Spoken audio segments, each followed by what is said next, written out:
Good morning. We are discussing KTGR, that is kinetic theory of gases and radiation. In few lectures ago, we discussed about the kinetic theory of gases, and in previous two classes, we are discussing about the radiation part. Okay. आपण रेडिएशनचा जो part आहे तो part discuss करत आहोत. रेडिएशनच्या part मध्ये आपण modes of transfer of heat energy जी आहे ती कुठल्या पद्धतीने किंवा कशा पद्धतीने ट्रान्सफर होते ते पॉइंट्स आपण डिस्कस केले.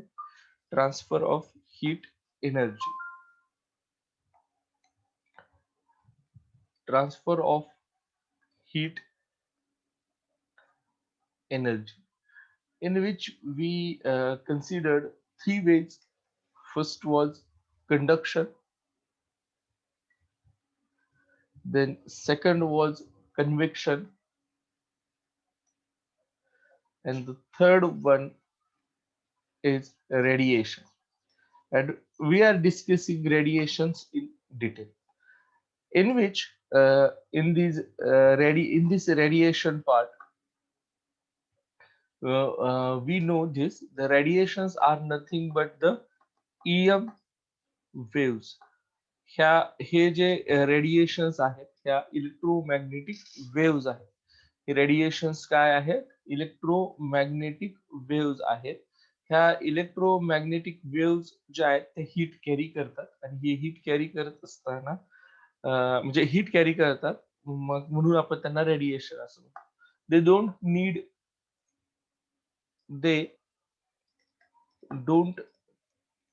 Need any medium. त्यांना कुठल्याही मीडियमची गरज नाही. त्यांना कुठल्याही आणि कसल्याही मीडियमची गरज लागत नाही. They can travel through vacuum as well. For example our sunlight जी आहे ती इथपर्यंत सहज ट्रॅव्हल करून येते without any medium. After that we discussed about the three types of radiations. Sorry, types nahi आहेत ते. Means what happens with these radiations? These radiations get absorbed. हे absorb होतं.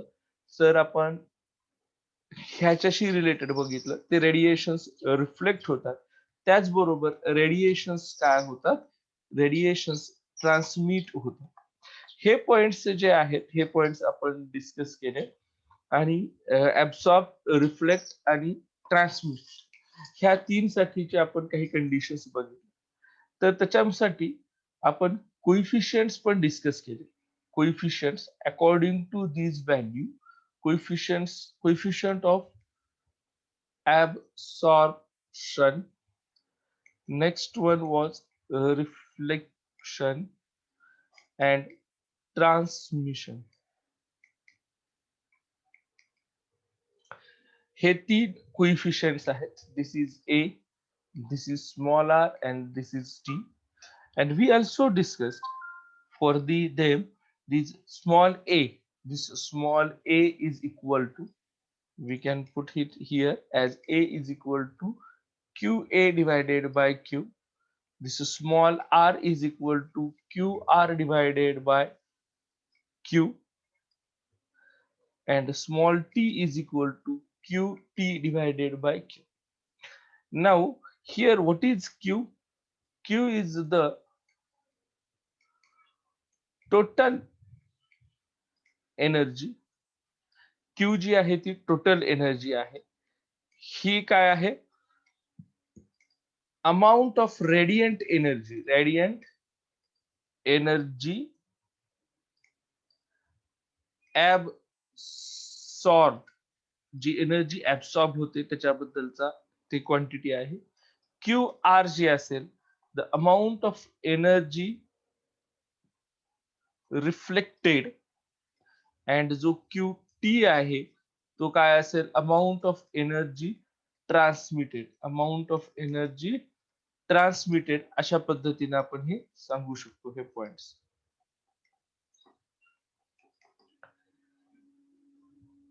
Okay, so we discussed these coefficients as well, and finally we wrote one equation which is nothing but A plus R plus T, which is equal to 1. A plus R plus T जे आहे ते सगळ्यांची मिळून value किती होत असेल, दिस value is equal to 1. म्हणजे जेवढी एनर्जी ऍब्सॉर्ब होते, जेवढी रिफ्लेक्ट होते आणि जेवढी ट्रान्समिट होते आपल्याकडे असलेल्या टोटल एनर्जी पैकी ह्या सगळ्यांच्या कोइफिशियंटची जर आपण ऍडिशन घेतली तर ती किती असेल, 1 एवढी असेल. Also we discussed that if a material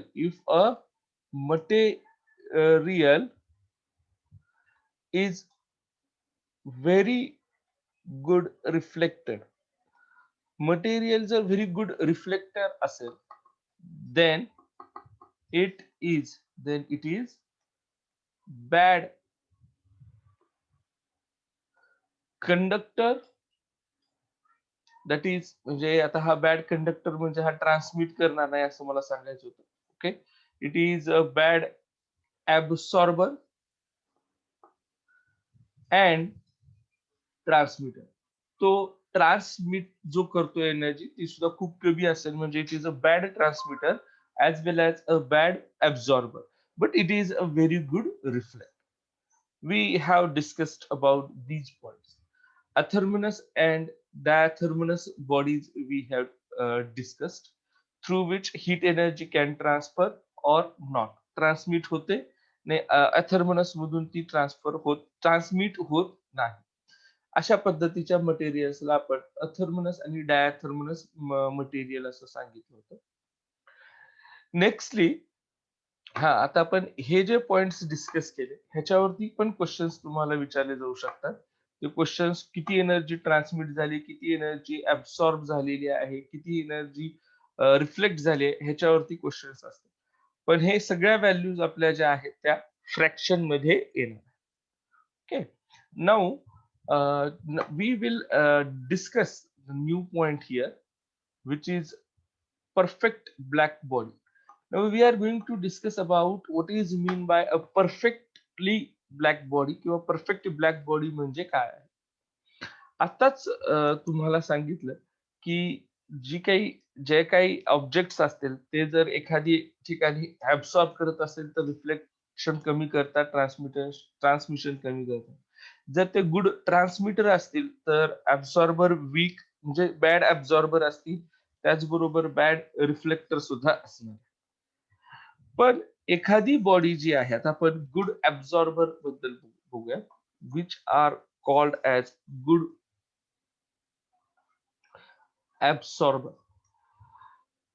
of heat. It is found that जेवढी आता एखादा जर आपल्याकडे ऑब्जेक्ट असेल, हा सपोज गृहीत धरा की हा एक ऑब्जेक्ट आहे, ह्या ऑब्जेक्ट वरती जेवढी काही हीट एनर्जी पडत आहे, जेवढी काही हीट एनर्जी इथे येते, ती हीट एनर्जी सगळी हीट एनर्जी जी आहे ती हीट एनर्जी काय तो ऍब्सॉर्ब करतो का? नाही. जेवढी काही हीट एनर्जी इथं पोहोचते त्यापैकी काही हीट एनर्जी ऍब्सॉर्ब होते, काही होत नाही. सपोज ही हीट एनर्जी आहे. असा कुठला मटेरियल आहे, material which absorb all the radiant heat energy. ह्या ऑब्जेक्ट वरती पडणारी, हा जो ऑब्जेक्ट आहे ह्या ऑब्जेक्ट वर पडणारी जेवढी काही हीट आहे, जर तो ऍब्सॉर्ब करत असेल, जर तो काय करत असेल, ऍब्सॉर्ब करत असेल, तर त्याला आपण गुड ऍब्सॉर्बर असं म्हणतो. And it is found that the objects which are black in nature, black colour मध्ये आहेत, ते खूप चांगले ऍब्सॉर्बर आहेत. Okay, these are very good absorber of the heat energy, and that's why our utensils for a solar cooker are black in color. ते कसे आहेत, black कलरचे. आता इथं जर आपण आयडियली विचार केला तर इथं ए किती असायला पाहिजे, 1 एवढा असायला पाहिजे. ए ची value, coefficient of absorption is equal to 1. And this will be A is equal to formula काय आहे, QA divided by Q. It means what? QA is equal to Q. From this I have written QA जो आहे तो Q इतका असेल, बरोबर आहे. आता ह्याच्यामधून काय आहे, all the heat incident, all the heat incident on the body will be absorbed and none will reflect or transmit. थोडी सुद्धा रिफ्लेक्ट किंवा ट्रान्समिट होणार नाही. अशा बॉडीला आपण काय म्हणतो, ब्लॅक बॉडी असं म्हणतो. But this is the ideal situation. ही जी आहे ती काय आहे, this is ideal situation. Ideally हे सगळं जे आहे हे कुठल्या कंडिशन मध्ये येतं, आयडियल कंडिशन किंवा आयडियल सिच्युएशन साठी हे पॉसिबल आहे. पण आपल्या नेचर मध्ये आयडियल सिच्युएशन्स नाही आहेत किंवा आयडियल कंडिशन्स नाही आहेत. जनरली आपण जे ऑब्जेक्ट घेतो, so no object in nature, no object in nature is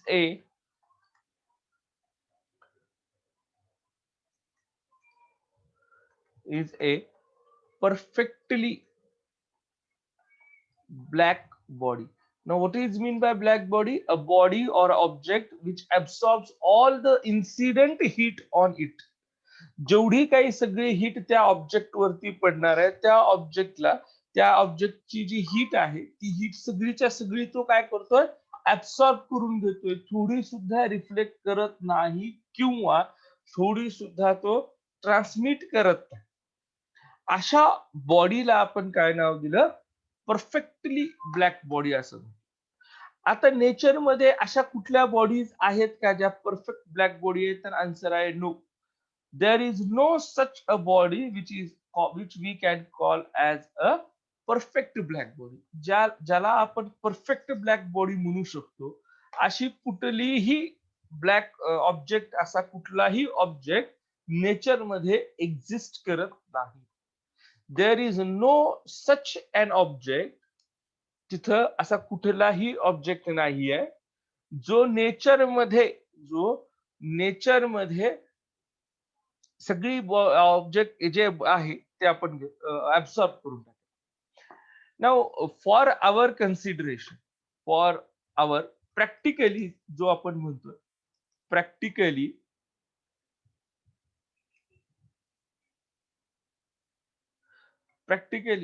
we consider lamp black as a perfectly black body. हे आपण नॅचरल म्हणूयात, त्याच्यानंतर परफेक्ट ब्लॅक बॉडी आणखीन आपल्याला जे एक्झाम्पल डिटेल मध्ये स्टडी करायचं तेही सांगतो. पण आपण लॅम्प ब्लॅक जे आहे ह्याला परफेक्ट ब्लॅक बॉडी म्हणू शकतो नॅचरली, असं आहे. What is mean by lamp black? Lamp black म्हणजे काय? मराठीमध्ये आपण ह्याला काजळी म्हणतो. जिथं दिवा लावलेला असतो, जर तुम्ही देवळामध्ये गेलात तर तिथे खूप सारी काजळी, काळं दिसतं सगळं, तर ते आपली लॅम्प ब्लॅक असते, काजळी जी आहे ती. माशी जी, आता हे आपण म्हणतो असं. आणखीन एक आहे ज्या, म्हणजे आता ही जी सांगितलं ही नॅचरल प्रोसेस मध्ये तयार होणारी जी आहे त्याला आपण म्हटलं. ठीक आहे. If you see this here, हे बघा, lamp black or platinum black absorbs 97% of the radiant heat, resembles a perfect black body. Perfect black बॉडीला ते रिझेंबल करतात. Lamp black and platinum black हे दोन नाव आहेत. Lamp black and what was other, platinum black. Lamp black and platinum black can absorb 97% of radiant heat incident on it. जर 100% जर पडत असेल त्यांच्यावरती, तर त्या ठिकाणी जी हीट ऍब्सॉर्ब होणार आहे ती जवळपास 97% आहे. जर आपण त्याला लिहिलंच तर A ची व्हॅल्यू किती येते? 0.97 अशी व्हॅल्यू येते. बरोबर आहे? त्याची व्हॅल्यू किती येते? 0.97 एवढी व्हॅल्यू येते A ची. 0.97. खूप कमी प्रमाणात ती रेडिएट रिफ्लेक्ट किंवा ट्रान्समिट करत असते. Okay, so remember these two examples which are important one. हे दोन इम्पॉर्टंट एक्झाम्पल्स असतील. आपण ह्यांना परफेक्टली ब्लॅक बॉडी डायरेक्टली म्हणू शकत नाही. So I will remove this word from here. Perfect black body. Only black body आपण त्यांना असं म्हणूयात. Is a black body. They absorb 97. Okay. Now what is practically चला आता आपल्याला प्रॅक्टिकली तरी एखादी पाहिजे असेल ज्याचा आपण यूज करू शकतो डे जर आपल्याला कुठं पाहिजे असेल तर त्यानुसार जर बघितलं तर example is Ferri's black body. If you see this diagram over here, the bottom of this page, this is called as a Ferri's black body. As far the board examinations are concerned, this diagram is asked many a times. Examination मध्ये ही खूप साऱ्या वेळेस विचारली गेलेली diagram खूप साऱ्या वेळेस विचारली जाते. आणि ह्याच्यावरती आणि हे 2 मार्क्सला कधी थोडंसं एक्सप्लेनेशन सहित 3 मार्क्सला अशा पद्धतीने डायग्राम्स विचारले गेले. ब्लॅक बॉडी काय आहे? फेरीज ब्लॅक बॉडी काय आहे? आपण ही असा अझ्युम करतो की ही जी फेरीज ब्लॅक बॉडी आहे it is it is perfectly black body for our consideration. हे जे आहे आपण मगाशी बघितले की प्लॅटिनम ब्लॅक किंवा लॅम्प ब्लॅक आहे ते 97% ऍब्सॉर्ब करतात heat energy. It will absorb 99.9% और 99% जरी म्हटलं तरी चालेल. 99% ची जी हीट आहे ती काय करतात हे ऍब्सॉर्ब करत आहे. Okay. Now, this Ferri's black body consists of. आता ही black body जी आहे, if you see this diagram over here, I will zoom this one.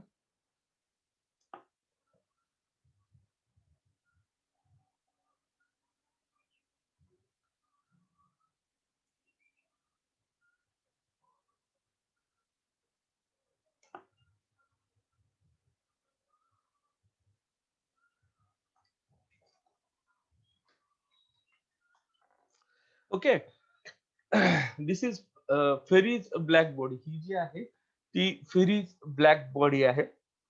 It consists of two spherical chambers.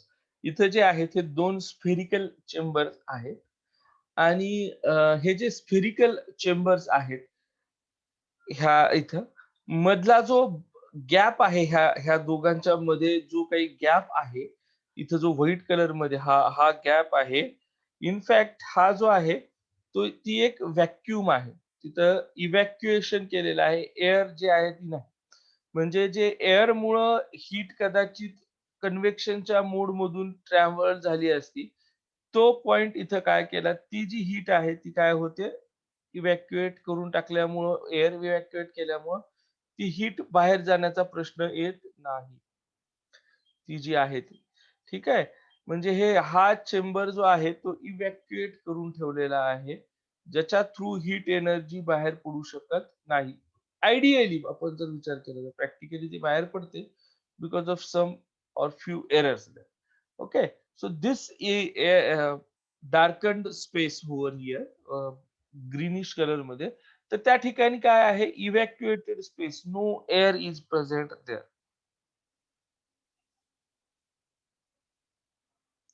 Next जो इनर स्फिअर आहे त्याची जी inner side आहे त्याच्यावरती बघा तुम्ही हा सरफेस लॅम्प ब्लॅक न कोट केलेला आहे. लॅम्प ब्लॅक जो आहे काजळी जी म्हणतो त्या काजळीने ह्याला काय केलेली आहे कोटिंग केलेली आहे. ओके. नेक्स्ट वन जो आउटर सरफेस आहे हा आउटर सरफेस याचा जो आउटर सरफेस आहे हा आउटर सरफेस, एक मिनिट,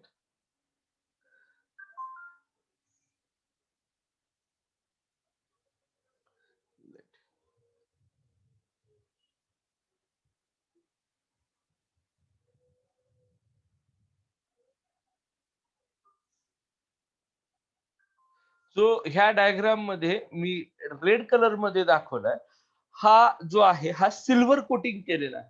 सिल्वर कोटिंग का केलेला आहे? बिकॉज बिकॉज सिल्वर कोटिंग म्हणजे पॉलिश केलेला आहे, because it will reflect heat.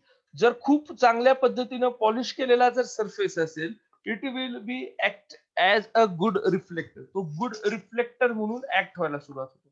मग हे असं का केलं? हा परफेक्टली ब्लॅक बॉडी, तर ह्या ब्लॅक बॉडीवरती हा जो काही पूर्ण एरिया आहे, ह्याच्यावरती जी हीट आहे ती दुसऱ्या कुठल्याही बाजूनं पडता कामा नये, अदरवाईज आपण मोजू शकणार नाही. त्याच्यामुळं जो आउटर सरफेस आहे, इट इज सिल्वर कोटेड. ठीक आहे, सिल्वर कोट केलेला आहे किंवा पॉलिश्ड सरफेस आहे असं आपण म्हणू शकतो. हा जो पॉलिश्ड सरफेस आहे ह्याचा, त्याच्यामुळे जर इतर कुठल्याही ठिकाणपासून जर याच्यावरती हीट एनर्जी पडत असेल, तर ती हीट एनर्जी तिथूनच काय होते? रिफ्लेक्ट होते. ती आतमध्ये ट्रान्समिट होणार नाही. So it is a silver polished surface. हा जो आहे तो एक सिल्वर पॉलिश्ड सरफेस आहे. ऑलरेडी मी हे सांगितलं की दोन स्फिअर असल्यासारखे आहेत, म्हणजेच हे डबल वॉल्ड स्फिअर आहे असं आपण म्हणू शकतो. ठीक आहे. आता राहिले दोन गोष्टी. एक जो आहे तो आहे हा कोनिकल प्रोजेक्शन. हा जो सेंटरला दाखवलेला आहे तो काय आहे? इथं एक कोनिकल प्रोजेक्शन आहे. हे काय आहे? Conical projection. Now what is mean by conical projection? Conical projection म्हणजे काय? की ह्याच्यावरती जर लाईट इन्सिडेंट झाली, कारण लाईट ही ह्या राईट साइड कडून इन्सिडेंट होणार. ह्यापूर्वी सांगितलं होतं, जिथं कुठं ओपनिंग असेल, त्या ओपनिंगला आपण काय म्हणतो? अपर्चर असं म्हणतो. ह्या ओपनिंगला आपण अपर्चर म्हणतोय म्हणजे नेमकं काय? की जेवढी काही ही ओपनिंग आहे, त्याच्यामधूनच हे इन्सिडेंट रेडियंट एनर्जी किंवा रेडिएशन जातं. म्हणूनच हा आउटर सरफेस जो ह्या डायग्राम मध्ये मी रेड कलरनं रिप्रेझेंट करतोय, it should be a silver in colour. But right now हा जो पॉइंट आहे, इथं हीट एनर्जी आजूबाजूनं कुठूनच आतमध्ये एंटर करू शकणार नाही अशी प्रोव्हिजन केली आहे. It will enter through this opening only. ह्या ठिकाणची जी काही ओपनिंग आहे, एवढ्याच ओपनिंग मधून ही हीट एनर्जी काय होते? एंटर करते. हे जे इन्सिडेंट रेडिएशन आहेत, हे जे इन्सिडेंट रेडिएशन आहेत, हे इन्सिडेंट रेडिएशन ह्या ओपनिंग मधून ट्रॅव्हल करून जातील, which is called as a aperture. आपण त्याला काय म्हणतो? अपर्चर असं म्हणतो. This is called as aperture. Okay.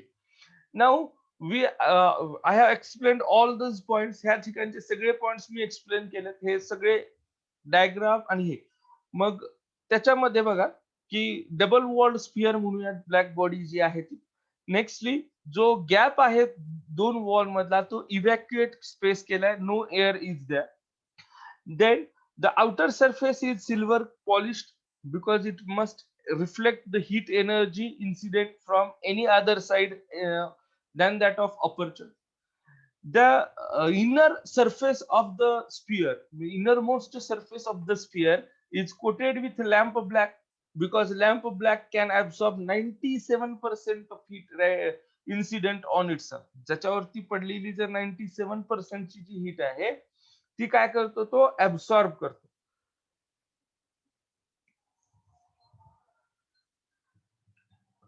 आता बघूया की ही जी इन्सिडेंट रेडिएशन्स आहेत, हे इन्सिडेंट रेडिएशन्स काय करतील? ह्या अपर्चर थ्रू एंटर करतील. एंटर केल्यानंतर सपोज इथे जर कोनिकल प्रोजेक्शन नसेल, इट मे पॉसिबल हा इथे इन्सिडेंट होईल आणि डायरेक्ट रिफ्लेक्ट पण होईल. येस, मी ऑलरेडी सांगितले की आता आपण परफेक्ट ब्लॅक बॉडी बद्दल बोलत आहोत, पण पण ह्या आयडियल सिच्युएशन मध्ये रिफ्लेक्ट करणार नाही किंवा ट्रान्समिट करणार नाही, पण आपण हे प्रॅक्टिकली डिस्कस करत आहोत. त्यामुळं आपण इथं थोडी देखील आता ऑलरेडी लॅम्प ब्लॅक 97% ची हीट काय करतोय, ऍब्सॉर्ब करत आहे. 97% ची हीट काय करतोय तो, ऍब्सॉर्ब करत आहे. पण त्याच्यामध्ये थोडी सुद्धा हीट रिफ्लेक्ट होऊ नये म्हणून असे एक कोनिकल प्रोजेक्शन दिले. Because of that light which incidents on this conical projection will be there is a small reflection, it will be reflected to the other part of the inner sphere. तो inner sphere मधल्याच कुठल्या तरी एका part वरती आले आणि हे reflections जे आहेत ते इथं कंटिन्यू इनर साइडला होत राहते. तुम्हाला ऑलरेडी माहित आहे की 97% ची जी हीट आहे, इन्सिडेंट हीट आहे, तो लॅम्प ब्लॅक काय करतो, ऍब्सॉर्ब करतो. मग प्रत्येक इन्सिडेंट सोबत सपोज आज इथं इथं इन्सिडेंट झाला, 97% हीट घेतली. आता सपोज 100 जूल्स आलेली आहे, आपण अज्युम करूया त्यातली 97 इथे गेली, राहिले किती 3. आपण 3च्या 3 रिफ्लेक्ट झाली आहे असं म्हणूया, किंवा चला 2 रिफ्लेक्ट झाली. कारण काय, ट्रान्समिट पण होतच आहे काही ना काही प्रमाणामध्ये, खूप कमी प्रमाणामध्ये का असेना. पुढच्या ह्याच्यामध्ये जी हीट इथे एनर्जी राहील ती 2च राहील. एक ट्रान्समिट झाली आपण कन्सिडर केलं, 97% ऍब्सॉर्ब झाली, राहिली किती 2 जूल्सची. आता ह्या 2 जूल्सचे 97% जे काही येतील, 2 जूल्सचे 97% जेवढी काही हीट एनर्जी येणार आहे सॉरी तेवढी हीट एनर्जी इथे ऍब्सॉर्ब होईल, बाकीची रिफ्लेक्ट होईल. सॉरी. तर अशा पद्धतीने ह्याचे रिफ्लेक्शन इनर वॉल वरतीच खूप साऱ्या वेळेस होत राहतात. त्यामुळं परफेक्टली ब्लॅक बॉडी जी आहे ती 99.9% ऑफ रेडिएशन्स किंवा इन्सिडेंट रेडिएशन असं म्हणूयात, इन्सिडेंट रेडिएशन्स ऍब्सॉर्ब करतात. हे काय करतात, ऍब्सॉर्ब करतात. इन्सिडेंट रेडिएशन्स काय करतो तो, ऍब्सॉर्ब करतो. So practically we will assume Ferry's black body as a perfect black body. Practically हा शब्द वापरला. प्रॅक्टिकली आपण फेरीज ब्लॅक बॉडी जी आहे ती परफेक्ट ब्लॅक बॉडी म्हणतो, पण इट्स नॉट. इट इज 99.9%च ऍब्सॉर्ब करतो, 100% नाही.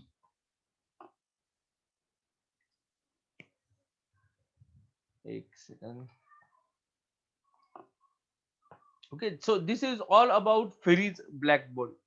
हे आपण फेरीज ब्लॅक बॉडी बद्दल डिस्कस केलं. Now we are going to discuss about new point. Fery's black body मध्ये त्याची डायग्राम डिस्कस करायची आणि त्याच्यातले जे काही पॉइंट्स आहेत ते पॉइंट्स आपल्याला सांगावे लागतील. आय थिंक 2019 मध्ये त्याच्यावरती क्वेश्चन होता, 2020 मध्ये नाही. थेरी क्वेश्चन होता, डायग्रामशी रिलेटेड 19 ला होता. मे बी यावेळेस पण विचारलं जाऊ शकेल, may be. Okay, next is emission of heat radiation. आता आपण जो पुढचा पॉइंट डिस्कस करणार आहोत तो जो पॉइंट आहे तो आहे इमिशन ऑफ हीट रेडिएशन.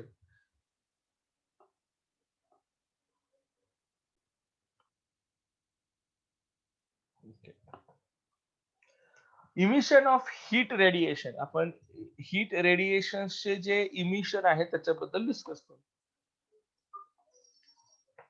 तर आतापर्यंत जेवढे पॉइंट्स आपण डिस्कस केले होते त्याच्यामध्ये आपण बघितलं की ऍब्सॉर्प्शन आहे, रिफ्लेक्शन आहे आणि ट्रान्समिशन आहे. बघा कुठले पॉइंट सांगितले होते, ऍब्सॉर्प्शन, रिफ्लेक्शन, ट्रान्समिशन सांगितले होते. आणि आता जो पॉइंट आपण डिस्कस करतोय इट इज अबाउट इमिशन. हा जो पॉइंट आहे तो काय आहे, इमिशनशी रिलेटेड आहे. आता इमिशन म्हणजे काय, it is the amount of heat energy radiated. मगाशी पण आपण एक ऑब्जेक्ट रिप्रेझेंट केला होता. हा जो काही ऑब्जेक्ट आहे हा हीट तर ऍब्सॉर्ब करतोच. हा जो आहे तो हीट एनर्जी काय करतोय, ऍब्सॉर्ब तर करतच आहे. त्यात काही वाद नाही की हा ऍब्सॉर्ब करणार नाही हीट एनर्जी, असं काही नाही. पण हा हीट एनर्जी ऍब्सॉर्ब करत असताना, एक सेकंड,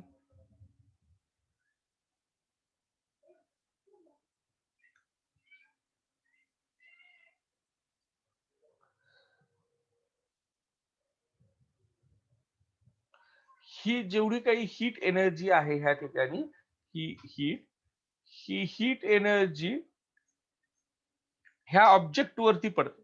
मग हा ऑब्जेक्ट काय करतोय, हा सपोज परफेक्टली ब्लॅक बॉडी असू द्यात अथवा नसू द्यात, हा जो ऑब्जेक्ट आहे तो ऑब्जेक्ट काहीही असू द्यात, ह्या ऑब्जेक्ट वरती हीट पडते. त्याच्यामध्ये पैकी आता आपण हे ऍब्सॉर्ब होते, रिफ्लेक्ट होते, ट्रान्समिट होते. ऍब्सॉर्ब होते, रिफ्लेक्ट होते आणि ही ट्रान्समिट सुद्धा होते. But at the same time ह्याच्यामधून आता हा जो आहे हा एक सोर्स म्हणून ऍक्ट व्हायला लागतो. हा काय म्हणून ऍक्ट व्हायला लागतो, हा एक सोर्स म्हणून ऍक्ट व्हायला लागतो. सोर्स जो आहे तो काय करतोय, हीट एनर्जी काय करायला लागेल, रेडिएट करायला लागेल. आता हा सोर्स असेल तर ह्याच्यापासून हीट एनर्जी बाहेर पडायला लागते. ठीक आहे. ही जी हीट एनर्जी बाहेर पडत आहे त्याला आपण इमिशन असं म्हणतो.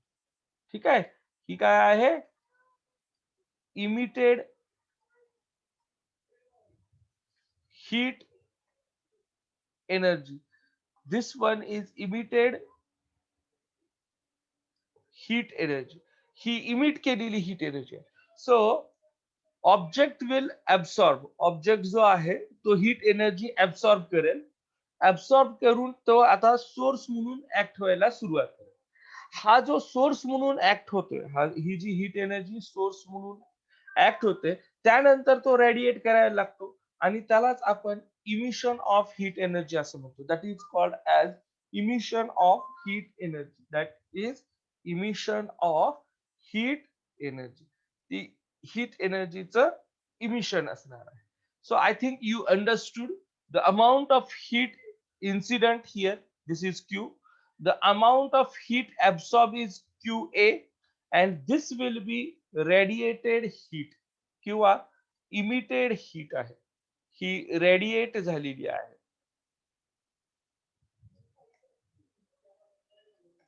This is radiated heat. Heat energy आली, ती ऍब्सॉर्ब झाली आणि त्यानंतर ती काय होते, रेडिएट. त्यानंतर काय होते, ती रेडिएट होते. त्याला आपण इमिशन ऑफ हीट एनर्जी असं म्हणतो. त्याला आपण काय म्हणतो, इमिशन ऑफ हीट एनर्जी असं म्हणतो. आता हा जो पॉइंट आहे ह्या ठिकाणी आपण बघितलं की सपोज मग आता कोण इमिट करतो, म्हणजे ज्याच्याकडे हीट एनर्जी आहे तोच इमिट करतो असं आहे का काही, तर तसं काही नाही. म्हणजे हीट एनर्जी असायलाच पाहिजे. रूम टेम्परेचरला सुद्धा काही ना काही हीट एनर्जी असते. जर आपण असं गृहीत धरलं की इथं एक सराउंडिंग हा एक एरिया आहे, एक क्लोज्ड सिस्टीम आहे असं गृहीत धरूया. ह्या सिस्टीम मध्ये काही ऑब्जेक्ट्स आहेत. हा एक ऑब्जेक्ट आहे आणि त्याचबरोबर इथं आणखीन एक ऑब्जेक्ट आहे. त्या ऑब्जेक्टचा विचार करूया. हा एक ऑब्जेक्ट, साईज वगैरे डिफरंट असू शकतात, इट डझंट मॅटर. कारण साईज नुसार आपण म्हणजे डझंट मॅटर म्हणजे हीट एनर्जीसाठी ते मॅटर करतं, पण साईजेस डिफरंट घेऊ शकतात. आणि ही एक आयसोलेटेड सिस्टीम आहे, त्याच्यामध्ये दोनच ऑब्जेक्ट्स आहेत. ही कुठली आहे, आयसोलेटेड सिस्टीम आहे आणि ह्याच्यामध्ये हे दोनच ऑब्जेक्ट्स आहेत. आता ह्या ऑब्जेक्ट्स नुसार इथं ह्याच्याकडे काहीतरी ही हीट एनर्जी असणार आहे. हा काय करतोय, हीट एनर्जी रेडिएट करत असेल आणि हा सुद्धा काही प्रमाणामध्ये हीट एनर्जी काय करतोय, रेडिएट करतो. हीट एनर्जी काय करतो, रेडिएट करत आहे. ठीक आहे. हा हीट एनर्जी काय करतोय, दोघही रेडिएट करतो. आता होतं काय की ह्या ऑब्जेक्टनं जी हीट एनर्जी रेडिएट केलेली आहे, पहिल्या ऑब्जेक्टनं जी हीट एनर्जी रेडिएट केली आहे ती दुसऱ्या ऑब्जेक्ट साठी काय आहे, इन्सिडेंट असं.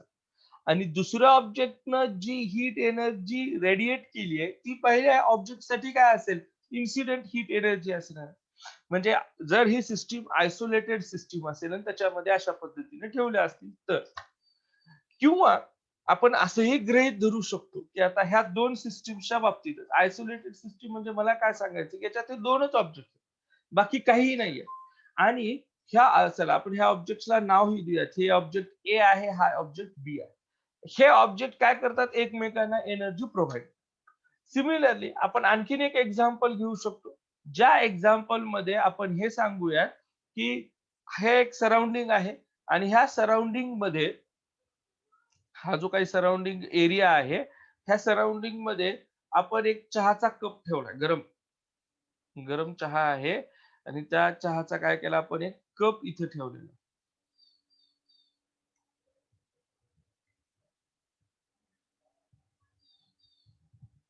बकेट सारखं दिसायला लागलं. असो. हा छोटा कप आहे असं ॲझ्युम करा आणि ह्याच्यामध्ये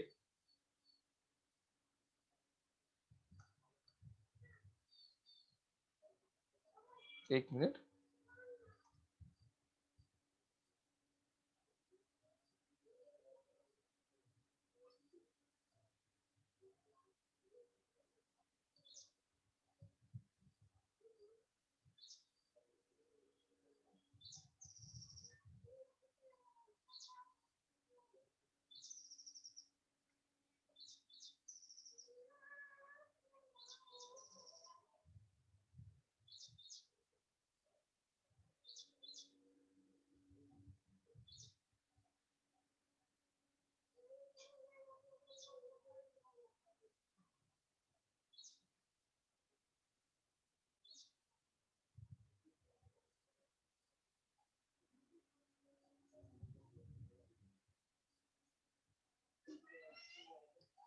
ओके. ह्याच्यामध्ये एक टी आहे. हे चित्र दिसायला लागले. हे टी आहे आणि हा जो आहे हे याचं काय आहे? सराउंडिंग आहे. ह्या सराउंडिंग मध्ये ह्याच्यामधून जी हीट रेडिएशन्स आहेत, ही हीट रेडिएशन्स बाहेर पडत आहेत. आता ह्याचा अर्थ, आता हा जो टी आहे हा गरम आहे. ह्याचा अर्थ ह्याच्यामध्ये हीट जात नाही असा होतो का? नाही. सराउंडिंग मधून सुद्धा हीट ह्याच्यामध्ये जाते. नीट पॉइंट लक्षात घ्या, की आपण जर चहाचा कप जो घेतला आणि आपण आपल्या सोबत आहे, आपल्या इथे सपोज टेबलवरती असा ठेवलेला आहे तो चहाचा. तर आपल्याला असं वाटतं, की हीट जी आहे, ती हीट त्या चहाच्या कपामधून सराउंडिंग मध्ये चालली आहे. ते बरोबर आहे. पण त्याचबरोबर हेही महत्वाचा पॉइंट आहे, की सराउंडिंग पासून सुद्धा हीट एनर्जी चहाच्या कपामध्ये किंवा चहामध्ये चाललेली आहे. मग आता प्रश्न पडतो, की चहा मग थंड कसा होतो? त्याचं रिझन असं आहे, की ह्या दोघांचा जो रेट ऑफ इमिशन आहे, रेट ऑफ इमिशन, इमिशन म्हणजे काय? हीट एनर्जी बाहेर पाडण्याचा जो रेट आहे, तो डिफरंट आहे. चहाचा कप ज्याचं टेम्परेचर जास्त आहे म्हणजे हीट कंटेंट जास्त आहे, तो जास्त हीट सराउंडिंगला द्याल आणि सराउंडिंग जे आहे, जे की चहापेक्षा कमी टेम्परेचर वरती आहे, ती काय करते? कमी प्रमाणामध्ये चहामध्ये हीट एनर्जी प्रोव्हाईड करते का हीट एनर्जी आहे ती चहामध्ये कमी प्रमाणामध्ये जात आहे. लक्षात आलं, की चहा जरी गरम असला, तरी फक्त हीट एनर्जी चहामधून सराउंडिंग मध्ये जात नाही, तर ती सराउंडिंग मधून चहामध्ये सुद्धा जाते.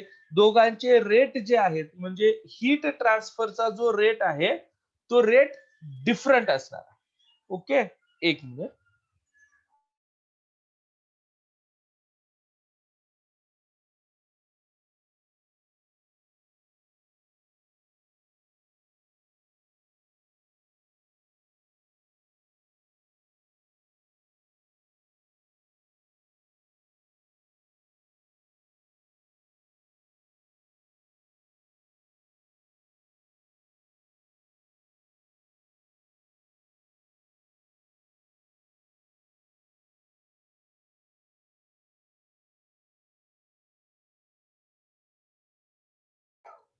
सॉरी. ओके. सो इथे जो रेट आहे ह्या दोघांचाही rate rate of emission of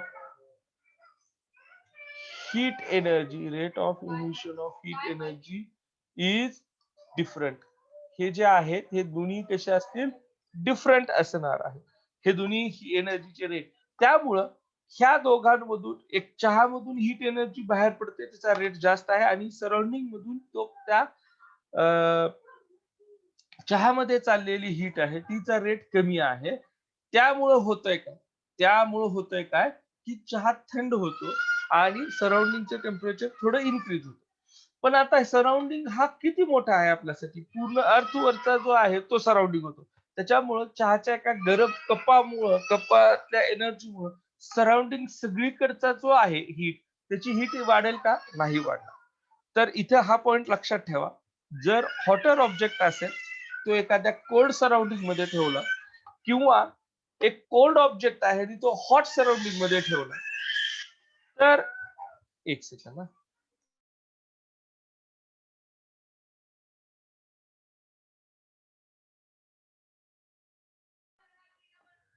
heat energy जी आहे, हीट एनर्जी प्रोव्हाइड केली जाते अशा पद्धतीने. ठीक आहे.